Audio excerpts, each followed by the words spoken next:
था रामायण और यही हुई महाभारत, यही हुआ था रामायण और यही हुई महाभारत भी, यही हुआ था जन्म राम का, यही जन्मे थे लक्ष्मण।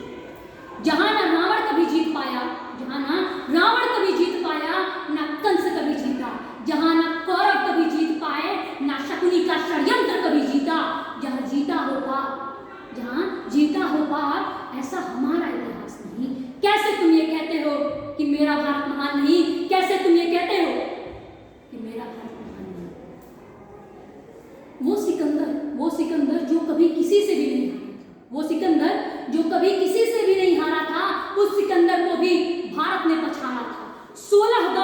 16 बार पृथ्वीराज ने गोरी को धूल चटाया था, 16 बार पृथ्वीराज ने गोरी को धूल चटाया था, आंखें ना होने पर भी गोरी को मार गिराया था। राणा के रण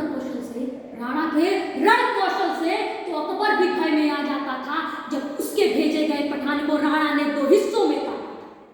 जो प्राण के लिए स्वाभिमान त्याग दे, जो प्राण के लिए आत्मसम्मान त्याग दे, ऐसा भारत का कोई जाबाज नहीं। कैसे तुम ये कहते हो कि मेरा भारत महान नहीं? कैसे तुम ये कहते हो कि मेरा भारत महान नहीं?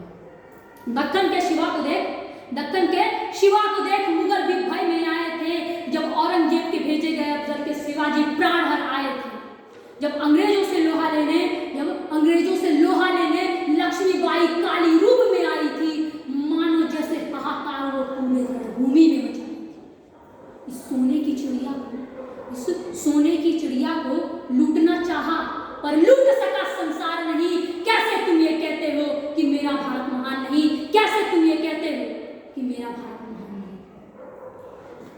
सब कहते हैं 1915 में चिंगारी आई, सब कहते हैं 1915 में चिंगारी आई, तो 1857 में कौन था वो मंगल पांडे लक्ष्मीबाई? ना जाने कैसे लोहे भगत सिंह, राजगुरु और सुखदेव के सीने में थे। आजादी के खातिर वो फांसी तक को चूमे थे। चंद्रशेखर आजाद और नेताजी अजब निराले थे, आजादी के खातिर वो प्राण न्यौछावर करने वाले थे। इन लोगों की कुर्बानी क्या तुमको भी याद नहीं? कैसे तुम ये कहते हो कि मेरा भारत महान नहीं? कैसे तुम ये कहते हो कि मेरा भारत महान नहीं? कभी एकलव्य सा शिष्य दिया, कभी चाणक्य सा गुरु भारत ने पाया है। कभी एकलव्य सा शिष्य दिया, कभी चाणक्य सा गुरु भारत ने पाया है। कभी आर्यभट्ट की खोजें दी, कभी विवेकानंद के विवेक से दुनिया को चौंकाया है। कभी अशोक सा सम्राट दिया, कभी चंद्रगुप्त सा नरेश भारत ने पाया है। कभी अशोक सा सम्राट दिया, कभी चंद्रगुप्त सा नरेश भारत ने पाया है। कभी सावरकर सा कवि दिया, कभी लोकमान्य तिलक सा लेखक भारत ने पाया है। भारत ने इस सफर में अनेक सपूतों को जन्म दिया, अनेक वीरों को भारत ने पाया है।